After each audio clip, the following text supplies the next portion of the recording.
Empresários brasileiros se reúnem em Somerville, Massachusetts, para workshop focado em desenvolvimento. Ciclistas organizam memorial neste final de semana para brasileiro atropelado enquanto pedalava na Flórida. Pedido de ajuda. Brasileiro faz apelo à comunidade após sofrer infarto e ser internado às pressas. Avanço da medicina e esperança. Bebê com rara condição e 40% de chance de morrer é operado no útero da mãe e sobrevive. E tem reportagens sobre os discos de vinil que se mantêm na moda com centenas de lojas espalhadas pelo país. Uma delas acaba de receber a visita da vice-presidente dos Estados Unidos. It's a classic.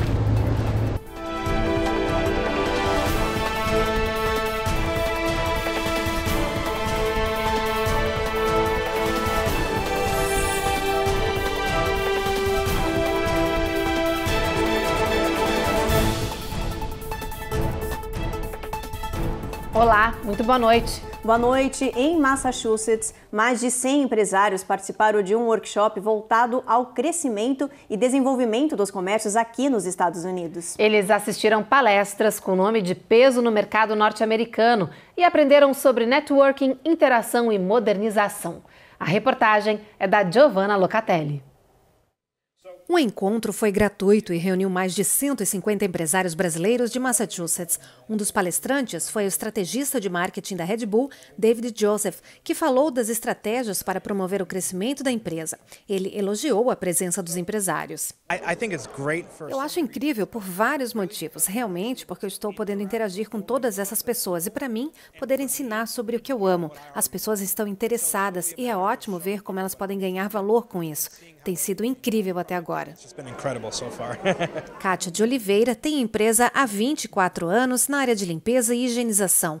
Para ela, para ser bem-sucedido, é preciso estar atualizado. E um evento como esse é super importante para você se atualizar e você interagir com os outros empresários e pegar mais informações de desenvolvimento para a sua empresa.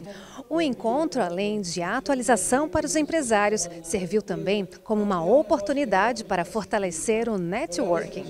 A nossa comunidade é muito forte e nós visualizamos que, como comunidade, nós precisamos nos unir, criar essa interação entre os empresários para que assim possamos crescer, seguindo o exemplo de outras comunidades que já adotam esse modelo e são muito bem-sucedidas aqui na América. Para o empresário da área de insulation, Bruno Xavier, este encontro foi uma boa oportunidade de conhecer outros empresários.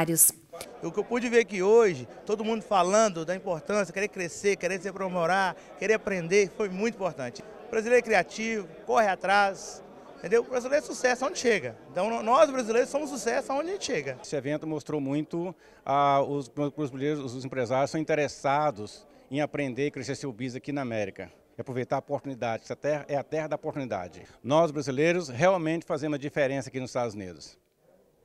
Mudando de assunto, os ciclistas brasileiros estão organizando para este final de semana um memorial para homenagear um brasileiro morador da Flórida que morreu nesta semana. O caso chocou a comunidade local porque Longuinho Amaral Júnior foi atropelado enquanto pedalava. O motorista fugiu da cena do crime e ainda não foi encontrado. Nas redes sociais, as homenagens ao brasileiro não param. Unida, a comunidade está mobilizada para subir em 2 rodas no domingo para homenagear o brasileiro fazendo aquilo que ele mais amava, andar de bike. O grupo do pedal, do qual o Júnior fazia parte, vai percorrer 40 milhas com escolta policial em memória ao amigo. A partida será às 7 horas da manhã do The Cove. Ao convocar os brasileiros para essa grande homenagem, os amigos escreveram: Júnior era um grande capitão por trás disso tudo, um gigante gentil, um líder nato, um ciclista exemplar e, para aqueles que não o conhecia fora da bicicleta, um grande pai, esposo, filho e amigo. Nós estamos extremamente tristes com tudo o que aconteceu, mas tenho certeza que Júnior ficará muito feliz do céu com o nosso encontro. Esperamos todos vocês no domingo. Longuinho Amaral Júnior morreu na última segunda-feira enquanto pedalava. Ele foi atropelado em Palm Beach County e, segundo testemunhas, o motorista fugiu do local sem prestar socorro depois de retirar o corpo do brasileiro do meio da pista. Ainda falando com a nossa comunidade, a Aliança de Língua Portuguesa anunciou que vai fazer uma campanha de vacinação para quem ainda não se imunizou contra a Covid-19. Essa é a nossa prestação de serviço.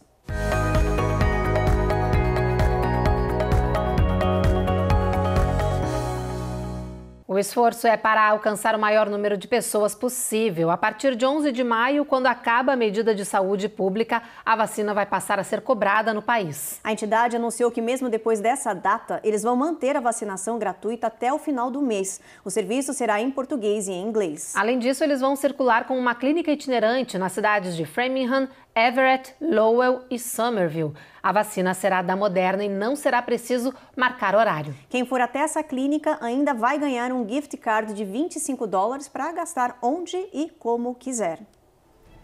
Depois do intervalo, brasileiro que sofreu um infarto e precisou ser internado às pressas em Massachusetts pede ajuda da nossa comunidade. E em Miami, um flagrante impressionante da ação de policiais durante a invasão a um apartamento onde um homem fazia ameaças com um rifle.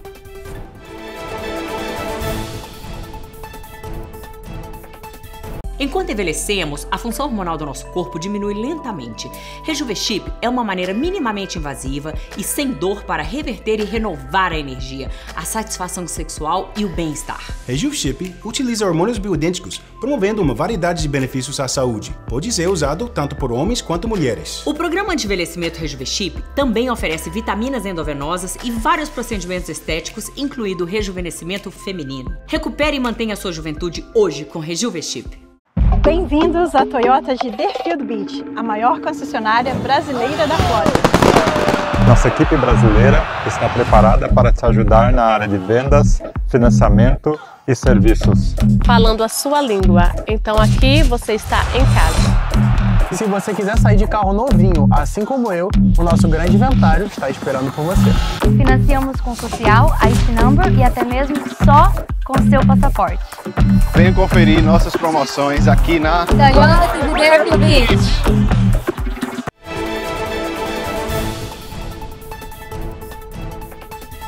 Atenção, comunidade. Um brasileiro sofreu um infarto e teve que ser internado às pressas em Massachusetts. Nixon Silva Rocha foi operado e colocou 3 pontes de safena. Ele segue internado e vai ter que ficar parado por pelo menos 3 meses. Ele mora sozinho e não tem familiares aqui no país. E ele ganha dinheiro como delivery. Por causa da cirurgia, não vai conseguir trabalhar. Nixon gravou um vídeo pedindo ajuda da comunidade para ajudar a arcar com os custos. Olha só. Eu fiz 3 pontos de safena. Eu vou passar 3 meses sem poder dirigir. Eu vivo sozinho, eu trabalho no delivery. Marla está me ajudando, junto com o Val. O que puder, agradeço. Obrigado. No nosso giro de notícias de hoje tem o flagrante do salvamento de uma mulher que abordou um policial enquanto sufocava. E tem imagens de uma ação impressionante da polícia de Miami em resposta a um chamado de violência doméstica. Vizinhos flagraram a ação de policiais da SWAT no sul de Miami, tentando entrar em um apartamento depois que um suspeito se trancou em casa. O homem se recusou a atender os agentes que foram chamados por uma ocorrência de violência doméstica. Segundo a polícia, o homem estava armado com um rifle e na hora da invasão dos oficiais, ele estava sozinho no apartamento. Sem que ninguém fosse ferido, os policiais conseguiram efetuar a prisão e não revelaram detalhes sobre o caso. Em Indiana, as câmeras de uma viatura policial flagraram o momento em que uma mulher pede socorro por estar sufocando. O vídeo mostra o oficial realizando a manobra de Heimlich, ali mesmo, na beira da estrada. Foram longos minutos de compressão abdominal até que finalmente a mulher consegue voltar a respirar. Em entrevista, o oficial Jerry Weber disse que dominava a técnica, mas que essa foi a primeira vez que a usou. I've never done it before. I've never even seen it done. So I was wondering to myself, like, is this going to work? Em Moultrie, na Geórgia, a polícia investiga os motivos para uma série de crimes. Um homem de 26 anos que não teve a identidade revelada matou a tiros a mãe e a avó em casa e depois seguiu até a lanchonete de fast food, onde fez diversos disparos, matando uma terceira pessoa antes de tirar a própria vida. Os investigadores não revelaram detalhes sobre o caso.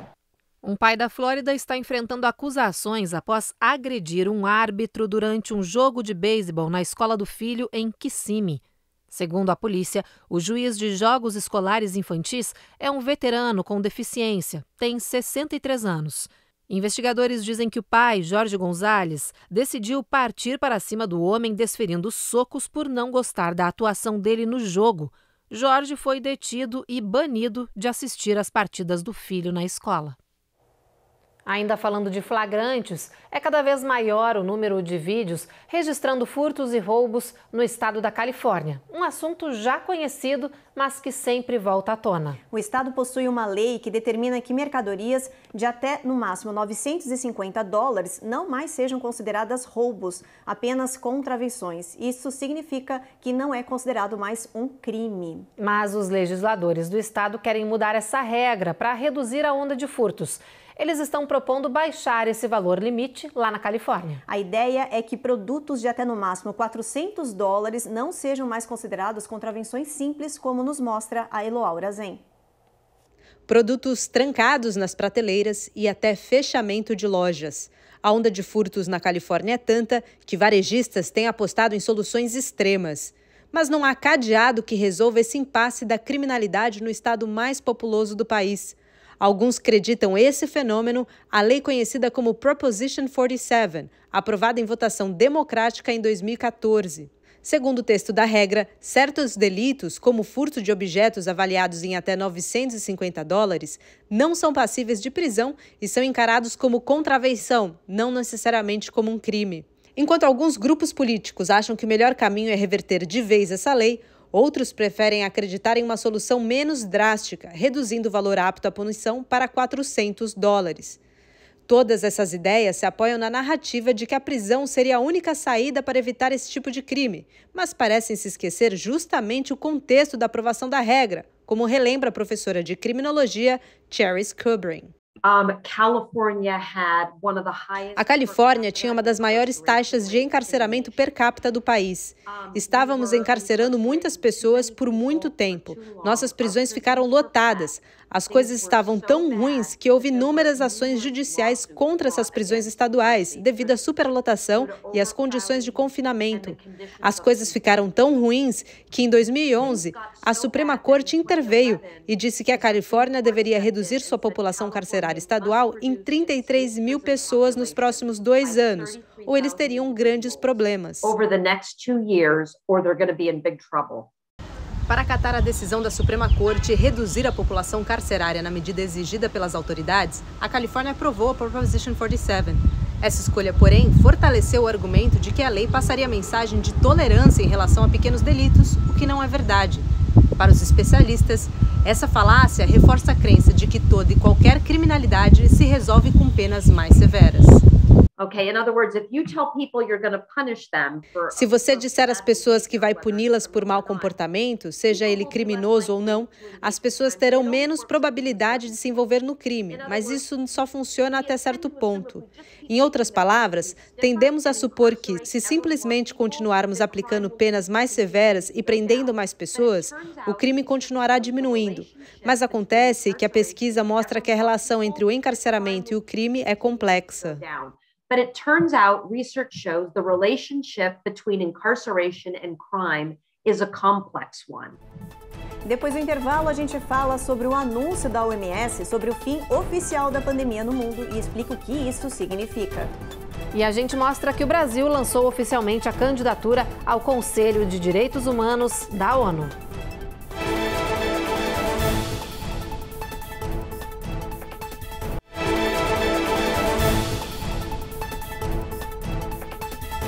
O Brasil quer recuperar a cadeira do Conselho de Direitos Humanos da ONU, que perdeu com o fim do último mandato presidencial em 2022. O atual governo apresentou a candidatura junto ao órgão. Agora, o Brasil vai concorrer com outros países latinos por esse assento. Quem conta toda essa história pra gente é a Carolina Camargo.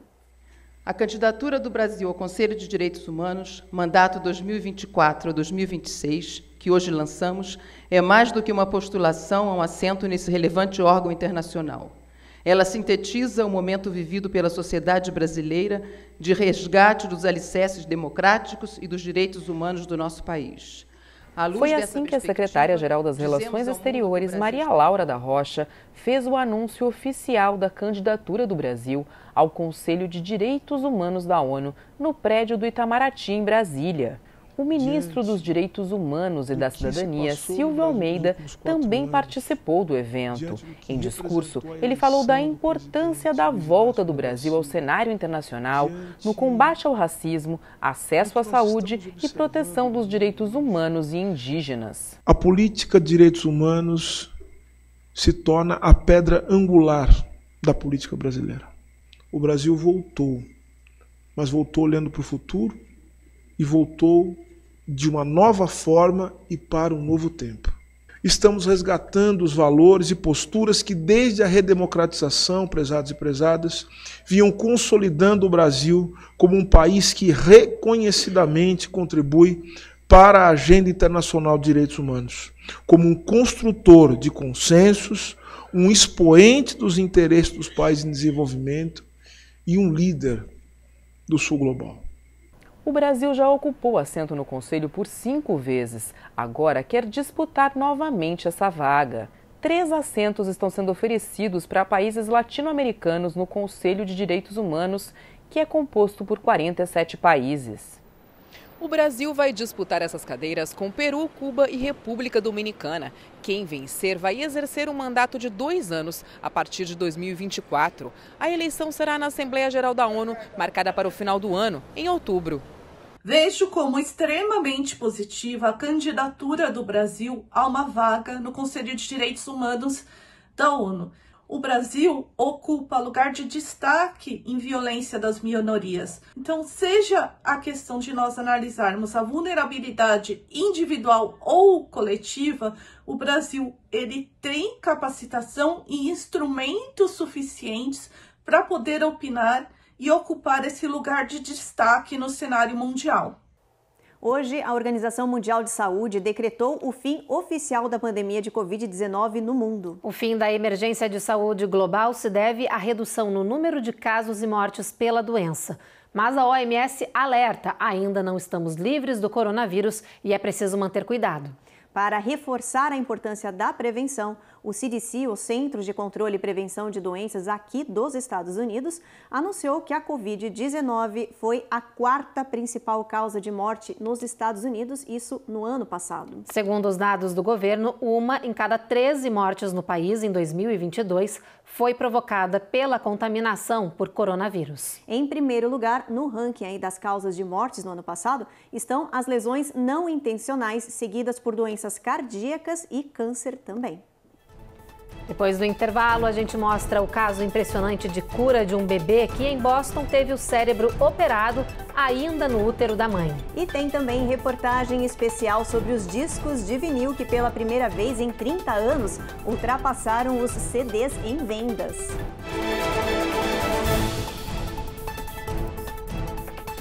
Você está precisando construir ou reformar o seu ambiente? Temos o piso ideal para a sua casa ou empresa.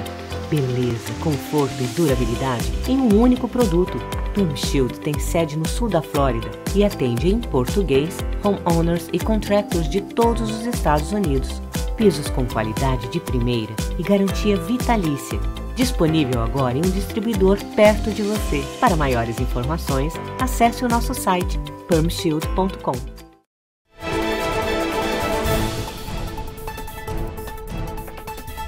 No mês passado, médicos de Boston fizeram com sucesso a cirurgia cerebral de um bebê ainda no útero da mãe. Foi o primeiro procedimento do tipo para a equipe. O bebê tinha uma condição rara com uma taxa de mortalidade de 40%. E como a gente vê agora na reportagem, hoje a menina saudável é celebrada pelos pais e pelos irmãos.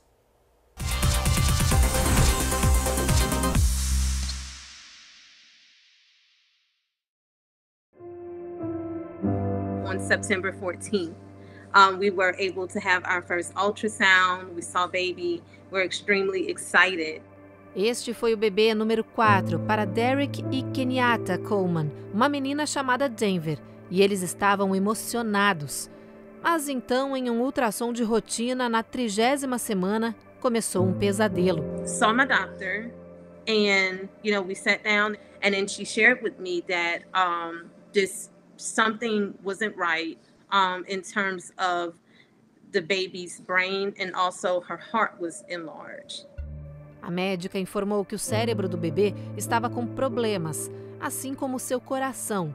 Esta imagem mostra o tamanho do problema.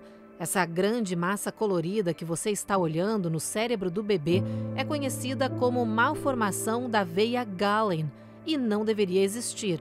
A animação exemplifica como essa veia estava resgatando muito sangue e rápido demais, sem fornecer tecido cerebral, apenas passando pela malformação como um curto-circuito e voltando ao coração. It's not supplying brain tissue, it's just going through the malformation like a short circuit right back to the heart. O Dr. Darren, radiologista do Boston Children's Hospital, normalmente trata esses casos raros logo após o nascimento dos bebês, mas neste caso poderia ser tarde demais.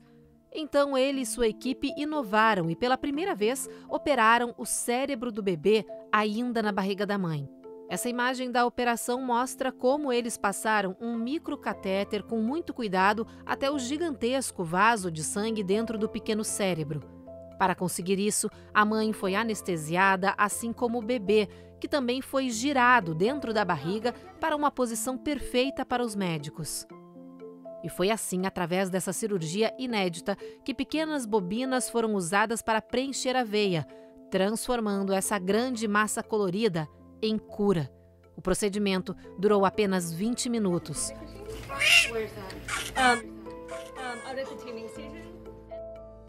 E dias depois, Denver nasceu feliz e saudável, sem qualquer lesão cerebral ou problema no coração. So this is Miss Denver Coleman, and she is about to change the world. Grupos ambientais abriram um processo contra a Agência Federal de Aviação por causa dos foguetes espaciais. Eles alegam que as autorizações de lançamento estão sendo dadas sem avaliar o impacto à natureza em caso de explosões. O processo de 31 páginas foi motivado pelo lançamento, no dia 20 de abril, do superfoguete de 120 metros de altura da SpaceX. 4 minutos depois de decolar, a nave Starship explodiu no ar, próximo ao Refúgio Nacional de Vida Selvagem e de uma praia no sul do Texas. Os ambientalistas citam que, no lançamento, pedaços da plataforma foram lançados a metros de distância por causa da superpotência do foguete. Durante a explosão, houve um incêndio de 1,4 hectare e o surgimento de uma nuvem de chuva de concreto pulverizado por 10,5 km. Os impactos mostram que a FAA, a Administração Federal de Aviação, violou a lei federal ao permitir operações espaciais sem exigir um estudo detalhado dos possíveis riscos ambientais. Elon Musk, o bilionário fundador da empresa, com sede na Califórnia, minimizou a explosão e negou um desastre ambiental. Ele alertou que planeja fazer outros lançamentos já nos próximos meses. Enquanto isso, o processo corre na Justiça. A administração federal alegava que os impactos eles ficariam restritos a um raio em torno de 1 quilômetro, um pouco mais de 1 quilômetro, ao redor do ponto de lançamento, da base de lançamento. Mas, de fato, o que se observou depois do lançamento, que foram encontrados resíduos de concreto da base de lançamento, lançados pela explosão dos 30 motores de propulsão do foguete a mais de 10 quilômetros do ponto de lançamento. Então, o argumento das organizações ambientalistas e das comunidades locais era muito pertinente e esse caso deve levar à adoção de regras mais rigorosas. Vamos agora para a nossa previsão do tempo, saber como é que vai estar o clima no final de semana. Vamos dar uma olhada? Olha, Boston sol aí, máxima de 74, tempo encoberto em New York e Washington. Em Washington não passa máxima de 80. Em Norfolk também tempo encoberto, toda essa região. Só em Atlanta que começa uma tempestade aí forte com mínima de 63. Jacksonville também a mesma tempestade, mas vai estar calor, viu? 89. Tampa e Miami aí tempo encoberto. New Orleans tempestade, mínima de 75. A mesma coisa em Brownsville, máxima de 92, mesmo assim vai estar calor, né, Evelyn? Isso aí. Em San Antônio, gente, também muito calor, assim como em El Paso, máxima de 91 nessas duas regiões do Texas. Em Albuquerque, no Novo México, desce um pouco a temperatura, máxima de 81 e ela volta a subir em Phoenix, no Arizona, 91 de máxima, 64 de mínima. E olha só a região da Califórnia, de sul a norte do estado, a previsão é de sol aparecendo entre nuvens e ali em São Francisco, mais para o norte do estado, 61 de máxima, 54 de mínima, não vai estar tão quente assim, mas vai ter um pouquinho de sol ao longo do final de semana. E agora é a hora da sessão nostalgia aqui no jornal. Você tem uma vitrola em casa? Então pode preparar para tirar a poeira e colocar ela de volta em uso, porque os discos de vinil estão voltando com tudo no mercado e, ao contrário do que muita gente pensava, eles não foram esquecidos. Olha, mesmo com todo o avanço tecnológico e das facilidades para ouvir música hoje em dia, o bolachão, o disco de vinil, voltou a fazer sucesso e está desbancando a concorrência. No ano passado, vendeu milhões de álbuns, olha quem diria, né? Quer saber mais sobre esse assunto? A Carla Marinho fez uma reportagem exclusiva sobre isso. Dá só uma olhada. Eles estão em alta, não só no volume do toca-discos. Segundo a Associação da Indústria Americana de Gravadoras, pela primeira vez em mais de 3 décadas, o volume de vendas de disco de vinil ultrapassou o de CD. Só no ano passado foram vendidos 41 milhões de álbuns de vinil, rendendo pouco mais de $1 bilhão. Até a vice-presidente dos Estados Unidos, Kamala Harris, foi flagrada na visitinha à loja de disco. Ela disse que era uma forma de apoiar o negócio de pequenos empreendedores afro-americanos, mas também aproveitou para levar para casa 2 álbuns dos artistas preferidos. Um clássico, segundo ela.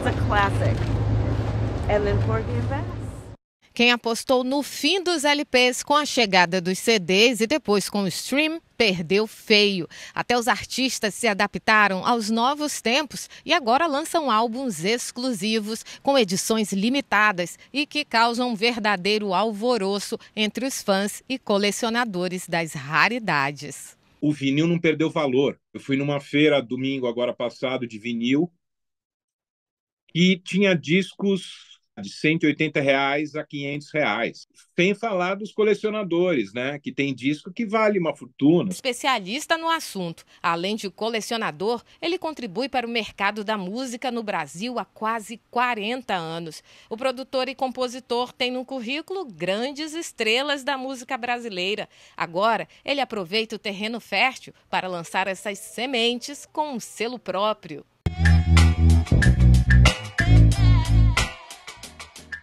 A metáfora virou parte do pré-lançamento na internet, onde um plantador de disco colhe álbuns com o melhor da música brasileira. Nasce aí a Da Horta Discos, né?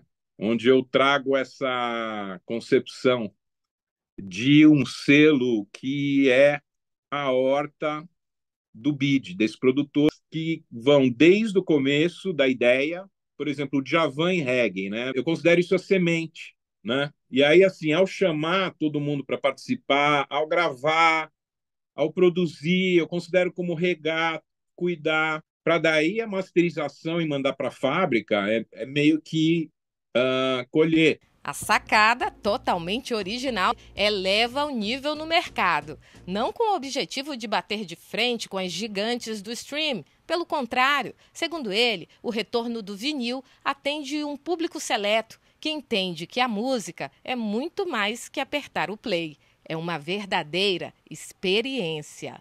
A música é um alimento. A música, durante a pandemia, junto com os filmes, foi um alimento para as pessoas, né? Então tem tudo a ver. Olha, voltando com tudo aí os discos de vinil, viu? Linda reportagem, né, Evelyn? Exatamente. Ouvir música no vinil não é só ouvir música, é mais, né? Uma experiência, como disse a Carla.